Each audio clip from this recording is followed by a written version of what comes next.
Maître Claude Assira, il y a beaucoup de choses qui se disent depuis ces contre-performances du Cameroun. Il faut rappeler que les gorges ont commencé à se délier, les langues ont commencé à se délier après l'humiliation contre le Sénégal. On a concédé 3 buts contre 0. Puis il y a eu ce que certains appelaient le match Tombola avec la Gambie, où on a pu tirer notre épingle du jeu, et on est retombé face au Nigeria 0 but contre 2. Beaucoup de choses se disent. Il y en a qui estiment que le problème viendrait au niveau de la Fédération camerounaise de football. D'ailleurs, il y a un tableau statistique qui circule sur les réseaux sociaux et qui indique que depuis 2021, en réalité, on est allé de défaite en défaite, de catastrophe en catastrophe avec les différentes équipes de football, que ce soit féminin ou les U17, etc. Il y en a qui estiment que le problème, c'est le sélectionneur, ou mieux le manager qui n'est pas à sa place. D'ailleurs, il y a un chassé croisé dans ce sens sur les réseaux sociaux. Mathias Eric Onangini a indiqué que Son doit rendre son tablier. Et Jean-Bruno Tagné, qui est également quelqu'un qui connaît assez bien le foot, estime que Son ne doit pas bouger parce que le problème ne se situe pas à ce niveau-là. Alors, il y a beaucoup de choses qui se disent. Quelles sont les leçons qu'il faut tirer pour être sûr que, dès demain, l'équipe nationale du Cameroun se remet en selle pour des victoires futures? Vous savez, moi j'ai toujours ma ligne de conduite qui ne varie pas, qui est que il faut éviter le jugement de l'émotionnel, le jugement de l'émotion. J'essaye toujours de ne pas hurler avec les loups. Et remettons les choses dans leur contexte. Hein. Il s'agit de football. C'est un jeu. Voilà. Point. Nous avons de gros problèmes dans ce pays. Nous avons une gouvernance qui est boiteuse, une transition politique extrêmement angoissante. Vous-même, dans le déroulé de votre panel tout à l'heure, vous nous avez parlé d'un cas social qui touche à la chose publique, les mœurs, l'ordre public d'une façon globale, le cas Hervé Bobda, qui entraîne évidemment des questions sur la sécurité, l'insécurité urbaine. On a un chômage des jeunes, la vie au quotidien qui est extrêmement difficile. Vous, ici à Douala, je pense que vous êtes déjà un peu dans un Eldorado, nous qui venons de Yaoundé. On a des rues qui sont jonchées de poubelles puantes, malodorantes partout. Pas de route, je vous dis aucune route, même les routes les plus fréquentées par ces gens-là qui nous gouvernent. Il n'y a pas d'eau, il n'y a pas d'électricité. Je ne vous parle pas de difficultés que nous avons pour le travail. Moi, la semaine dernière, depuis vendredi la semaine dernière, j'ai travaillé, j'ai eu l'électricité une fois. J'ai dû commencer d'ailleurs à aller prendre mes économies pour installer un groupe pour me permettre de satisfaire la plupart des clients qui, eux, ne comprennent pas, surtout quand ils sont à l'étranger, que vous ne respectiez pas les engagements que vous leur avez donnés dans les délais indiqués. Dans les délais indiqués. On a de gros problèmes dans ce pays, d'énormes problèmes. Tout ce que les gens pensent à faire aujourd'hui, c'est pointer un doigt accusateur, essayer de faire jouer la testostérone sur le cas des lions indomptables, c'est la faute à tel, etc. Moi, je pense que c'est pas là où se situe le problème aujourd'hui. Mais ça peut se comprendre, Maître Assira. Aujourd'hui, les lions indomptables sont devenus comme une sorte d'exutoire, justement face à toutes les difficultés que les gens rencontrent au quotidien. Ils se disent, peut-être le seul élément pour lequel nous pouvons encore avoir quelques fiertés, ou ça peut être cette équipe. Et donc, lorsqu'on a une autre déception de ce côté-là, on a l'impression que la coupe est pleine. J'allais y venir. Beaucoup de gens, parce que il m'est arrivé d'avoir ce genre de discussion avec d'autres personnes qui m'ont dit, oui, mais bon, c'est précisément parce que c'est si mal, notre environnement, notre horizon est noir, que nous avons besoin d'un autre endroit à partir duquel on peut éventuellement essayer d'évacuer nos frustrations par ailleurs. Mais moi, j'appartiens plutôt à la catégorie des personnes qui pensent que lorsque nous nous retrouvons ici en tant qu'intellectuels, c'est à nous qu'il appartient de remettre les gens sur la voie. Ce n'est pas parce que c'est pour ça que je vous disais à l'orée de mon propos que je ne vais pas aboyer avec les loups. Je ne pense pas que parce qu'il y a beaucoup de personnes qui ont décidé d'axer leurs pensées, leurs attentes vers le football, que ça voudrait dire que c'est ça qui est la priorité.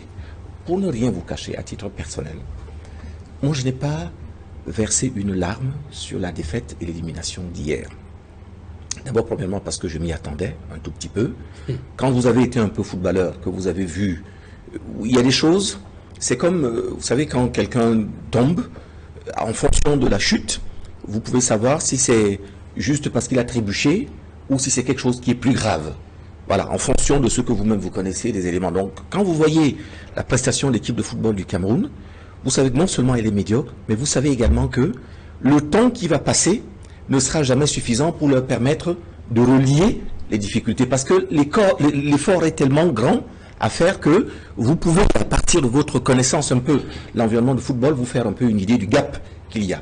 Quand vous avez une personne qui n'est pas en mesure, et ce n'est pas arrivé une seule fois, de faire une passe à un partenaire qui a 1,5 mètre ou 2 mètres de lui fait une passe à côté où le ballon sort, vous comprenez qu'il va y avoir beaucoup de travail. Beaucoup de travail.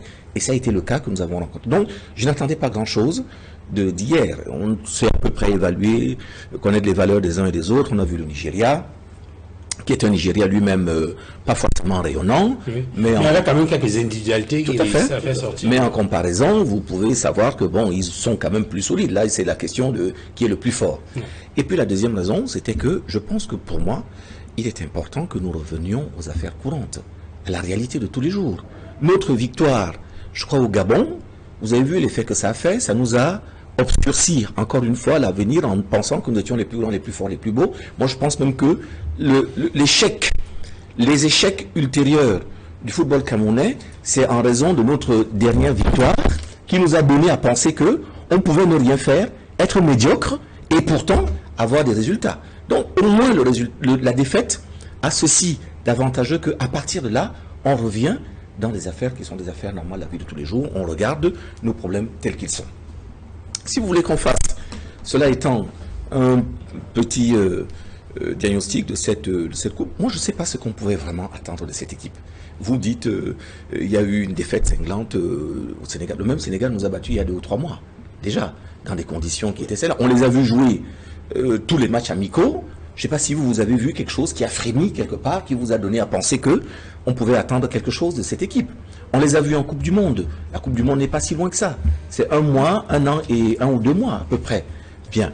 Donc de là, lorsque des gens sont des gens conséquents, conscients, ils prennent la leçon des choses et entreprennent un vrai travail en profondeur qui permette d'obtenir un résultat, lequel résultat ne peut être qu'un résultat positif puisqu'il n'y a que le travail qui paye.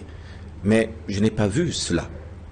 Je ne pense pas qu'il puisse y avoir la responsabilité ou de la FECAFOOT ou de Rigobert Song. Je ne pense pas une seule seconde. Le football, vous savez, la vie aujourd'hui, les vies modernes, c'est un effet d'entraînement, d'enchaînement. Est-ce que vous pensez vraiment, au regard de tout ce que je viens de vous décrire, là, de difficultés réelles, que chacun d'entre nous au quotidien peut ressentir, j'ai envie de vous poser la question, vous croyez vraiment qu'on peut avoir tout ça dans un océan de difficultés et n'avoir que le football qui fonctionne? Vous croyez vraiment que c'est possible? Donc partout ailleurs, ça va être la merde, mais il n'y a que le football sur lequel...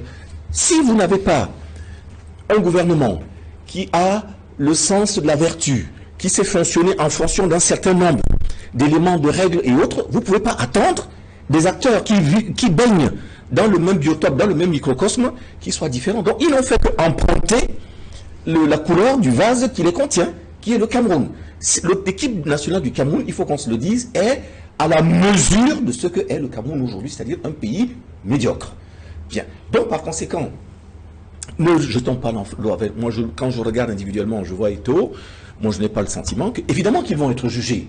Parce qu'ils sont dans un processus où, en football, peu importe qui vous êtes, Mourinho a été considéré longtemps comme étant le meilleur entraîneur, mais quand il n'a pas eu les résultats, il est parti. Oui. Bien. Ils sont dans un environnement où la règle du jeu veut que vous soyez jugé sévèrement lorsque vous n'avez pas obtenu le résultat, c'est tout. Mais en dehors de ça, n'allons pas pointer un doigt accusateur ou un doigt accusateur beaucoup plus sévère que ce que nous devrions avoir à l'égard de l'environnement qui les reçoit, au motif qu'ils sont là, ils vont être juste les lampistes, les gens qui vont porter sur nous l'exutoire, parce que les fusibles, parce qu'on ne peut pas atteindre les autres qui sont en haut dans les décisions, ils vont devoir porter le propre qui va avec le cadre dans lequel ils évoluent.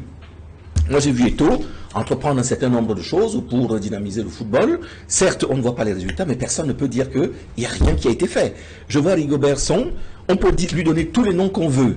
Je veux savoir dans quelle entité vous avez une personne qui a, je veux dire, vous allez demander à Eto'o, même moi qui suis plus aujourd'hui en mesure de jouer, je pense que vous me demandez de faire une passe à mon partenaire à côté, je vais la faire. Vous pensez que c'est vraiment Son qui viendra faire une passe à 2 mètres? Je pense qu'on est rentré dans une sorte de... Je ne comprends pas le genre de situation dans laquelle on est. Ils vont être jugés certainement avec le jugement sévère parce qu'encore une fois c'est l'environnement, mais je pense qu'on a juste besoin là pour eux, pour ceux qui les concernent, d'avoir des boucs émissaires pour essayer d'éliminer nos propres frustrations. Voilà, c'est tout. Ils n'ont rien fait de pire que l'environnement qui les concerne. Moi j'ai l'impression que pour l'un, on n'a rien à... Voilà, il n'y a pas grand chose de particulier. Vous mettriez, je voudrais terminer par là, vous avez vu tous les autres entraîneurs qui l'ont précédé. Bien.